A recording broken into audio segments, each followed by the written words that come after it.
So I'm back and I've got my whiteboard with me. Now, why do I use a whiteboard? Because I'm old. I'm a Gen Xer and I could learn to do fancy graphics and all that stuff, but I ain't got time for all that. So this is what you're going to get. Today, we're going to talk about wealth redistribution. Elections are coming up, and anytime they're coming up, the politicians are always pandering to people for votes. And one of the ploys that they use is to tell you that they want to redistribute wealth. They want to take money away from successful people and give it to unsuccessful people. Now, they don't use those terms, but that's what they're saying they want to do. So let's take a look at that. But first, we're going to look at what it takes to become successful. It's a 3-step process. Step 1, you set a goal. You can be a doctor, an auto mechanic, a lawyer. Well, maybe you don't want to be a lawyer, but something useful perhaps. A school teacher, whatever you want to be. You get to set the goal. It's your life and you get to set the goal. But choose wisely, because if you're unhappy with what you chose, you have no one to blame but yourself because you chose it. Step 2, make a plan to get you from where you are today to completing your goal. And step 3 is work the plan. That's it. That's it in a nutshell, but it's a lot harder than it sounds. And it's hard because of this last part here, work. With success, you have to pay the price first, and you may have to put in years and years of hard work, depending on exactly what your goal is, before you achieve the success. It's not like buying a new car.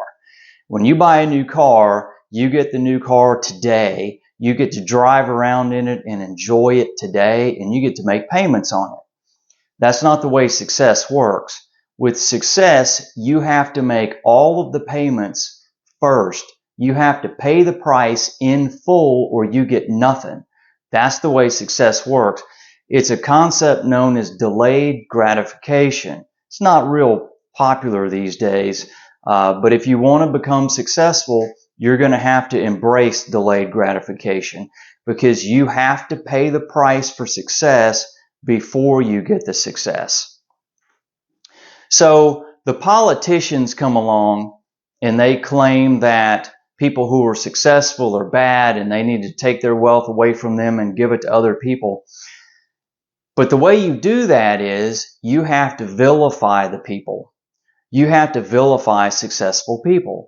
So they don't want to use the term success or successful because that has positive connotations, right? People who are successful worked hard, sacrificed, did well. So what they do is they change the narrative. They have to change success to rich, because rich has negative connotations. Rich sounds nasty. People who are rich, it makes it sound like they stepped on everybody and did terrible things to get their money. Now, the truth of the matter is, although I'm sure some rich people have done terrible things to become rich and successful, the vast majority of people who are successful were not terrible people who stepped on everybody and did horrible things to become successful. They are good people who did the 3 steps and they worked very hard and sacrificed and became successful. But that is not the idea that politicians that are in favor of wealth redistribution want to give you. Because if they give you that idea, then they can't justify confiscating the people's wealth. If you want to justify it, you have to flip the narrative and make the people sound bad. You have to vilify people who work hard and are successful. So if you're one of the people who's in favor of wealth redistribution, I have 2 things to tell you. Number 1, don't ever believe the politicians care about you, because they don't care about you. They care about themselves, and they're using you to get that vote, to further their own careers.